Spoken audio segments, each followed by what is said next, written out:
The story happens really in Riyadh in Saudi Arabia, but I think it's going to connect to all of us, inshallah. So here it goes. Bismillah ar-Rahman ar-Rahim. First of all, I want to make an introduction to it. The story is all about repentance and hope. It's about Allah's forgiveness and mercy. It's about when you've hit rock bottom and you've done all the sins of the world, and it tells you, do not give up, for Allah forgives all sins. My dear brothers and sisters, the story begins with a particular Sheikh. I don't know the name of this particular Sheikh, but he lives in Riyadh and he was on a trip like the one we're on now. I think he went on a conference or a business in one of the neighboring countries to Saudi Arabia. Till today, I don't know which one it is, but apparently it had a place there where it was set up for the Western people to come in to enjoy their alcohol and all the other stuff, as you know. So the Sheikh, he says, I had some business to do there. And then after I finished my business, I managed to finish a day before my flight. And then I was extremely tired and exhausted. So I went looking for a place to stay. I didn't know this city. I didn't know what it was like. And I entered a hotel to hire a room. But in that hotel, all I saw was men and women indulging in lustful temptations, drinking wine, music and dancing. I had never seen something like this in my life. And one person who was in there happened to be a Muslim expatriate who was working there. And when he saw me, he said, "Ya Sheikh, please, this is not a place for you. I don't want to see a Sheikh who is a role model in this place." He said, "Where am I going to go? And I'm really tired." He said, "Ya Sheikh, you know, you can stay here, but it's not a place for you." So the Sheikh says, "I couldn't stay there, I left. I left and I found a park. And in that park there was a bench. So I decided to sleep on that bench, and I didn't care about anything else because I was extremely tired. And then close to about Fajr time, my flight was about to leave at Dhuhr a little bit later, and I decided that maybe I can find a cab, a taxi, or a car to take me to the airport." He said, "I took a car to the airport, and in the airport there was a prayer room. I went to the prayer room and I prayed my Fajr, and usually they don't let people sleep inside the prayer rooms, but I was so exhausted that I couldn't help myself but go to sleep." He said, "During my sleep time, nobody entered the prayer room. And then close to about 1 hour into my sleep, I wake up to the sound of a cry. I looked in front of me, and there was a young man, a man that was not more than about 25 years old, less than 30, a young man at the beginning of his life. He was praying and crying so badly. It's like a mother who had just lost her child, or like a person who had just lost something very dear to them, a loved one." He said, I've seen many people like that cry in their salat and everything in my life, so I didn't really pay much attention. I was too tired, so I went back to sleep. He says, close to about Dhuhr time, I wake up again, and it was the same young man who was praying. He came up to me and his eyes looked like he hadn't slept for 3 or 4 days. He looked really tired and hungry, and he was so distressed. He looked at me and with shock he said to me, "Ya Sheikh, هل تستطيع أن تنام? Are you really able to go to sleep? Are you able really to sleep?" He goes, "Yes, I'm really tired." He says, "Wallahi, I don't know how to sleep anymore, Ya Sheikh. I don't know how to sleep. I've been running around for 3 nights and 3 days. I can't sleep. I can't eat. I can't enjoy my life, and I don't want to go back home." He said, "What's going on?" He says, "I'm from Riyadh and I just don't want to go back to my family." So the Sheikh says, Dhuhr time was really approaching and we decided to pray the Dhuhr. And I said to him, "We'll speak after the Dhuhr time, bi'idhnillahi ta'ala." He says, we prayed Dhuhr together, there's just him and I, and no one else joined us. And then after the Dhuhr, I sat with him. I had a couple of hours before I fly. I sat with him and he said to me, now in this story, we're just going to use the name Ahmed. Ahmed is not the real name, but that's just the name that the Sheikh gives because he doesn't want to expose him. He said to me, "I am a man who is married. I have children, and I come from a very wealthy family. We are entrepreneurs. We don't need to work because our income is passive. We are millionaires, probably even billionaires. We have everything at the tips of our finger. And we have maids, we have workers, we have the best of cars, we have the best of food. Everything that you can imagine, we have it. He said, but as time went on, I got too bored of the wealth and the luxuries, and I thought to myself, isn't there more to life? I want to try something else. Yes, I've got everything, but I want to try something else. And my dear brothers and sisters, this is exactly what the shaitan does. The shaitan comes up to you and says, why don't you get out of your comfort zone? Nothing wrong with that. But then the shaitan says to you, why don't you try something you have never done before? You know how Islam says this is haram and that's haram. Why don't you try something haram for a change? Just have a little taste of it. You don't have to do something big, just do something small. You know, hang around with some of the boys, some of the girls who just probably do something that's a little bit haram, but not too haram. You're not doing anything. Just hang around with them, have a laugh, just have a kickback, you know, just enjoy, and then come back and you're okay. And the shaitan comes and says to you, don't worry, you can go and pray a couple of prayers, it'll wash it away. Some other people, they say, oh, I'll just go and do haram, and the next year I'll do some umrah. The umrah will wash off the sins. This is how we thought. He goes, so ya Sheikh, the shaitan came to me and I thought, I want to get out and do something I've never done before. A little bit of haram, just, you know, little minor sins here and there. He goes, but I couldn't do it because my family was all around me. Everybody knows me. I can't do things where people see me. I've got to, you know, be away from everyone. If I'm going to do any haram, I've got to do it in a way where no one's going to judge me. You know, let my hair down a little bit. Come back, do a bit of umrah, and I'm done. He says, yeah, Sheikh, so then I made up an excuse that I was going on a business trip. I told my wife and my children, and I came to this country that you and I are in. I said, yeah, Sheikh, wallahi, I did not intend to do anything major. Just to do minor sins and return, and Allah subhanahu wa ta'ala forgives. He said, before I knew it, I surrounded myself with some other people who have come from different other countries, Muslims, just like me. You know, they pray, they fast, they do everything, but they've come here for the same reason that I have come. Subhanallah, how the shaitan takes you to these places. And as soon as I surrounded myself with the people who I was looking for to have a little bit of fun, watching them doing the haram, but me just laughing and enjoying it. He said, before I knew it, night after night, day after day, my temptation started to grow. What seemed to be big haram to me began to seem very normal to me. What seemed to be really bad to me, I thought, what's the big deal? Everybody's doing it. And I became numb, ya Sheikh. As my lustful temptations began to grow, I'm away from my wife and my children, and these friends around me making everything look so easy and normal. The peer pressure came to me, and then I took everything really easy. You know that feeling how you feel when you become normalized to sins. He said, day after day, night after night, and then we were surrounded by alcohol. I never drank, ya Sheikh, wallahi. We were surrounded by gambling. I didn't gamble, ya Sheikh, wallahi. And then finally, the women came, and my friends wanted to chit-chat and flirt with them. I flirted a little bit. They flirted with me. And then we began to exchange words night after night, day after day. My friends would go into rooms in hotels and they would come out all happy and excited, and then they would drink. And I'm just smiling and laughing until my temptations began to overcome me. I said, Ya Sheikh, one of the women who sat with me, she was so charming and she was so good. And my lusts and temptations began to rise. And you know, brothers and sisters, in science, in biology, there's something called the prefrontal cortex. I want the young people to know this. This prefrontal cortex here, it grows when you reach puberty. And when you reach puberty, it keeps growing until you're about 25. It's responsible for decision making, for your feeling of morals, right and wrong. It's the rational center. So when that prefrontal cortex is blocked, you no longer think rationally, you think with your desires, you think with your emotions.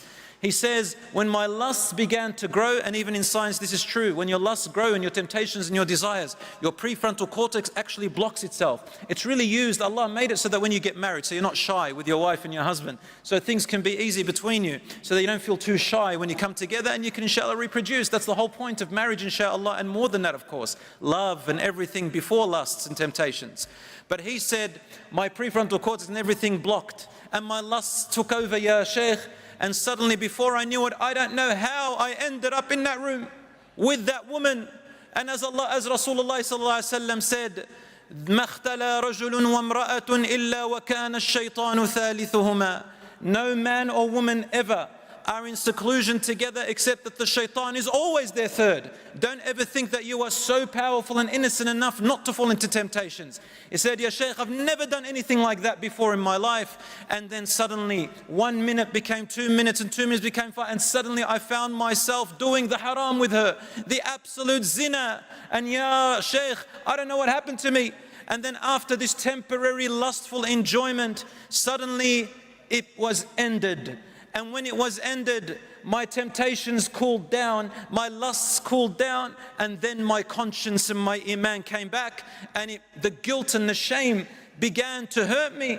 I felt like I was about to fall to the floor. I felt like heat began to rise in my body in a way of guilt and shame that I wished I could never exist. I said to myself, ماذا فعلت? What have I done? What about my wife? What about my children? What about my hereafter? Allah subhanahu wa ta'ala will not forgive me for this. Oh my God, how I've penetrated this wall. Ya Rabb, he said, I forgot about everything. I just began to scream and I rushed out of the door and ran down the stairs. He says, at the door of the hotel, I saw one of the main culprits that was with us. He ended up being, sorry for this word, he goes, he ended up being a pimp, one who hires women, who takes money, and I had been one of the victims of this person after I knew. I said, subhanallah, I wish that they would have just taken my money and told me what they're trying to do to me. But subhanallah, I ended up doing zina, a major sin. Ya Allah, what am I going to do? And he says, that man who was with me, he's a Muslim apparently, and he said to me, what's wrong? What's wrong? I said to him, I have committed zina. Do you know what zina is? It's adultery. And the man just said to me, and he had a bottle of wine in his hand. He said, oh, it's easily fixed, my friend. Here, just drink a little bit of wine and you'll forget all your problems. You won't feel any guilt. You won't feel any stress, nothing. You'll just forget, enjoy. And he said to him, subhanallah, after now that I may be denied the wine of Jannah, after I've been denied possibly a wife in Jannah, you want to deny me now even the wine of Jannah? And then what did that man say to him, the shaitan? He said to him, Inna Allah ghafurur rahim. Allah is forgiving, most merciful. Allah will forgive you, don't worry. And he had forgotten that Allah subhanahu wa ta'ala is also shadidul iqab. He is also severe in his punishment at the same time, my brothers and sisters. He has prepared for the criminals a fire, that on the day of judgment 70,000 ropes around it. On every chain there are 70,000 angels. If one of them lets go, the fire will eat everyone. It has a terrible roar. He had forgotten that Allah is also Shadidul Iqab. I said to him, the person who was speaking, Ahmad, he said, I pushed him off me and I said, leave me alone. Leave me alone, you've done too much damage. He said, I went out of the hotel, Ya Sheikh, I don't know where I was going. I kept roaming the nights like a homeless person, crying, I can't eat, sleeping in different corners, looking through garbage bags like a homeless person because I don't deserve to be in this world. I became lower than any person, Ya Sheikh. I don't deserve any forgiveness from Allah. The Sheikh looks at him. He goes, I didn't know what to say to him. I said to him, the best verse that I can think of in the Quran. I don't want the guy to hurt himself. There's still hope, inshaAllah. He goes, I just recited, قُلْ يَا عِبَادِيَ الَّذِينَ أَسْرَفُوا عَلَىٰ أَنفُسِهِمْ لَا تَقْنَطُوا مِنْ رَحْمَةِ اللَّهِ إِنَّ اللَّهَ يَغْفِرُ الذُّنُوبَ جَمِيعًا إِنَّهُ هُوَ الْغَفُورُ الرَّحِيمُ. Say, O Muhammad, to my slaves who have overburdened themselves with guilt and regret, do not despair from the mercy and forgiveness of Allah. Allah forgives all sins. He is the most forgiver, the most merciful. The young Ahmad looked at the Sheikh and he said, Ya Sheikh, that is true. Allah will forgive everyone but me. I don't deserve to be forgiven. I have sheikhs around me and ulama. I come from a Muslim land of Hajj and Umrah. I'm married, I have children, I have wealth. I know what's halal and haram and I fell into it. I don't deserve to be forgiven, Ya Sheikh. This is not for me. Suddenly the announcement for his flight was heard and the Sheikh said I had to go. I took his contact and I went to my plane. And in the back of my head I thought, you know, I've seen this before, maybe 2 weeks, 3 weeks, he'll forget about his problem and move on in his life.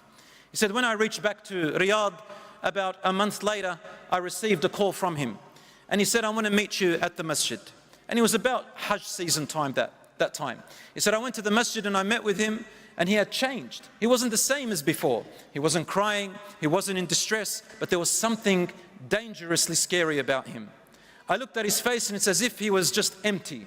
He said to me, Sheikh, I didn't call you to say hello to you. I've called you to say goodbye. I said to him, where are you going? He said, I want to give myself in to the Saudi government so that they can stone me to death. And the Sheikh says, I held on to him. I got nervous. I said, are you crazy? You've got a wife, you've got children. Allah subhanahu wa ta'ala doesn't tell you have to go and do that. Repent to Allah. There's many ways. Allah is Ghafoor. You don't have to kill yourself. He says, oh, my wife and my children will not save me from Allah's punishment, and I want to be saved from His punishment. Let go of me, ya Sheikh. I just came to say thank you for trying to help me. Jazakallahu khairan, before I go into the hereafter. The Sheikh says, I didn't know what else to do. I held on to him. I tried, and the man was about to just go. So finally I said to him, Ya Ahmad, listen. Let us go to one of the scholars that you and I respect here, higher than all of us, and we will tell him your story. And if he says to you, give yourself in, I will take you myself. Until finally I came to an agreement with him. And then I said to him, shake on it, because I was afraid he might go in secret, and subhanallah. So he shook on it and he gave me his promise. He said, we went to this great scholar, and the scholar said, La yusallimu nafsah. Tell him he is not allowed to give himself in. And this particular scholar, he says, what kind of a man have you brought me, ya Sheikh? I can't sleep. I've been awake nights after nights with him calling me and saying to me, oh Sheikh, fear Allah in what you're saying to me. For wallahi, on the day of judgment, I will say to Allah, I wanted to give myself in, but this scholar, he is the one who told me don't. And the Sheikh says, subhanallah, I did not tell you anything except out of ilm. Until finally the young Ahmad left the scholar alone. Suddenly the Sheikh says, I received this call and he wanted to meet me back in the masjid. I went back to the masjid and he said to me, I'm come to farewell you again. I said, where to now? He says, I want to go to Hajj. And this is the feeling of a repenter. I said, subhanAllah, let's go together. He said, no, I'm okay. I thought maybe he went with a group of his own. He says, we went to Hajj, and then when we reached the part when we're stoning, the Ramil Jamarat for the devil, he said, I saw him from a distance and I said, Ya Ahmad, Ya Ahmad. He goes, as soon as Ahmad saw me, he ran away. I said, subhanAllah, what changed his heart towards us? He said, then I went back, and when I met him back in Riyadh, I came to visit him, and I said, Ya Ahmad, what changed your heart? And he said, Ya Sheikh, why would you want me to mix with you? I am impure. You are pure people. Why would you want me to ruin your Hajj? He says, I was too busy making istighfar. Leave me alone, Ya Sheikh. Subhanallah, why would you want me among you? Leave me alone. He said, and sometimes I would look at all the Hujjaj and I would think, subhanallah, look at all these Hujjaj, how pure they are. I am the worst. Maybe Allah will not forgive or accept anyone's Hajj today because I'm among them. And sometimes I would think, maybe Allah will forgive me because of all these pure souls around me. Subhanallah. Time passed, and this young Ahmad memorized the entire Quran from front to back. Then he began to fast one day on and one day off. Every day he is in the masjid, 5 daily salat. Whenever you saw him, he was either praying or donating or reciting the Quran or making dhikr or tending to his family. He was never as happy as he ever was, never himself. Monitoring every step and every second he takes before he meets Allah subhanahu wa ta'ala. Years passed, and then one day, I'll just cut the story a little bit short inshallah for time's sake. He said one day, we were visiting, a scholar from Medina was visiting us, and he was giving us a talk about a man of a companion named Rabi' ibn Khuzaym. He said the story about Rabi' ibn Khuzaym in the time of the Prophet, or just after him, the people of Kuffar, they wanted to ruin every young person who is an influence. And this young man was an influence to young people in a good way. So they said, how can we ruin him so that he's not influencing the young people towards Islam? And they said, let's send him a beautiful woman. We'll pay her. And we came up to her, to the most beautiful and popular woman in this town. And we said to her, we will give you 100 dinars for Rabi' ibn Khuzaym to give you one kiss. Just one kiss, we want to delude him. She said, for 100 dinars, I'll get him to do more than that. So she went and met with Rabi' ibn Khuzaym as he was coming out of Maghrib Salat. And as soon as she saw him and she displayed himself to him, he looked away and screamed in her face, saying, what would you look like if you were in your grave for about an hour? All this beauty that you look at, what would you look like in the next day? What would you say to Allah when you say, oh Allah, you created my beauty and I used it in haram? And she was a Muslim. The story goes that she was so affected by what he said that she began to cry, ran away and repented to Allah until she was called Abidatul Kufa in Iraq. She was from Kufa. They called her the worshipping woman of Kufa because of Rabi' ibn Khuzaym. As the Sheikh was telling this story, and the Sheikh was telling us the story, he says, I was sitting there, suddenly we heard a man get up and he screamed. He ran out of the masjid crawling out. Rabi' ibn Khuzaym returns her and I go to her to commit zina. We realized that it was Ahmad. He said, had I known that he was there, I would have told the alim not to talk this story. As time went past, I didn't see Ahmad. And then he said, one day I met a great scholar who was visiting us, even greater than the other one. And he was talking to us, and I thought maybe I can ask this Sheikh, this great scholar, finally once and for all to find me a solution for this young man Ahmad. He can't keep walking like this in life with such despair. This is not what Allah said. So the great scholar, he said to him, Sheikh, there is a simple verse in the Quran. You can go and say it to him. He said, which verse? He said, don't you remember in Surah Al-Furqan? Allah says, وَالَّذِينَ لَا يَدْعُونَ مَعَ اللَّهِ إِلَهًا آخَرَ. Those who do not call upon Allah with partners, don't make partners with Allah. وَلَا يَقْتُلُونَ النَّفْسَ الَّتِي حَرَّمَ اللَّهُ. And do not murder a soul that they have no right to murder it unjustly. وَلَا يَزْنُونَ. And those who do not commit adultery and fornication. وَمَنْ يَفْعَلْ ذَلِكَ يَلْقَ أَثَامًا. Whoever does any of these acts will surely meet a terrible chastisement and wrath. وَيَخْلُدْ يُضَاعَفْ لَهُ الْعَذَابِ. Their punishment will be multiplied. وَيَخْلُدْ فِيهِ مُهَانًا. And they'll be placed in hellfire humiliated and belittled. إِلَّا مَنْ تَابَ. Except he who repents. وَآمَنْ. And renews their faith. وَعَمِلَ عَمَلًا صَالِحًا. And starts to do good deeds to wipe off the bad deeds. فَأُولَٰئِكَ يُبَدِّلُ اللَّهُ سَيِّئَاتِهِمْ حَسَنَاتٍ. For these types of people, Allah will exchange their past sins into good deeds. وَكَانَ اللَّهُ غَفُورًا رَحِيمًا. And your Lord is ever so forgiving, most merciful. He said, I couldn't wait to go to Ahmad to give him this verse. It's the best thing I've ever heard. Why couldn't I have noticed it? He said, I went to the masjid and I found Ahmad reclining on the steps of the minbar as he always does every Maghrib. And it was after Asr. He goes, I entered and there was no one in the masjid. He said, I couldn't hold myself. I entered and opened it and I said, Ya Ahmad, Ya Ahmad. He looked at me and I couldn't hold myself. I said, وَرَتَّلْتُهَا عَلَيْهِ تَرْتِيلًا. I began to sing it. I began to recite it melodiously. I said, وَالَّذِينَ لَا يَدْعُونَ مَعَ اللَّهِ إِلَهًا آخَرَ ولا يقتلون النفس التي حرم الله إلا بالحق ولا يزنون. He goes, when I reach the part where it says يضاعف له العذاب, their punishment will be multiplied. He says, I looked at him as if I had stabbed him with a dagger. He goes, I continued, إلا من تاب وآمن وعمل عملا صالحا فأولئك يبدل الله سيئاتهم حسنات وكان الله غفورا رحيما. He says, when I finished the ayah, Ahmad jumped up. He ran to me, began to hug me. He kissed me on my forehead. He began to cry. He began to smile. And he says, Ya Sheikh, Wallahi, I have memorized the entire Quran. And today, Wallahi, it is as if I am reading it for the first time in my life. How could I have not seen this verse?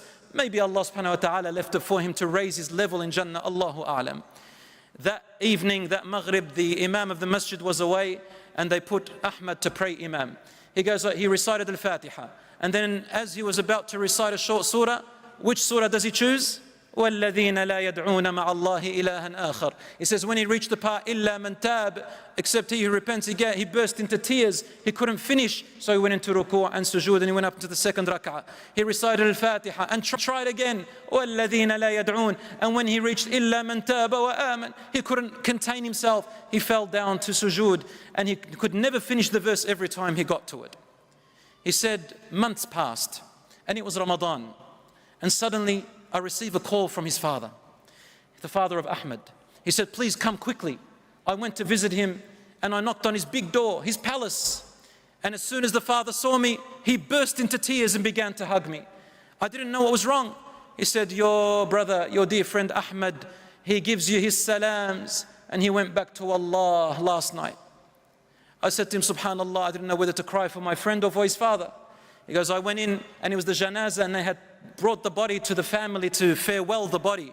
He goes, I went inside and the cover sheet was on his face. I took the sheet off Ahmad's face as his dead body lay there, and I saw a face. I saw a face that was glittering with shining with light. I saw a face that did not leave this world but had gone to Jannah, inshaAllah. I made dua for him and kissed him on his forehead, covered his face, and I sat with his father and said, tell me what happened. He said he had been going through some sickness which he didn't tell you about. And it was Ramadan. He said, last night before Maghrib we were praying together, and I said to him, son, come and make iftar with us. I said, Dad, I feel like staying at the masjid a little bit longer today. I feel something special. Please leave me for another few minutes. So I left him there. And after iftar, he didn't arrive. So I sent his little brother to go and see him. He was about 10 years old. And the little brother returned back crying, Ya abati, akhi Ahmadu la yukallimuni. Dad, Ahmad is not talking. I went to the masjid and I found him reclining on the footsteps of the mimbar, as he always does, and he was barely breathing. I rushed to him with the Quran in his hands, and I lifted his head onto my shoulders, the father says. I looked, and he was trying to say something to me. I came closer and closer because he couldn't make his voice out very well. As he was dying, I knew he was dying, subhanAllah, we called the ambulance. As he was dying, he said, give my salams to the Sheikh. Give my salams to the Sheikh. And that's why I called you, ya Sheikh, to deliver the amana.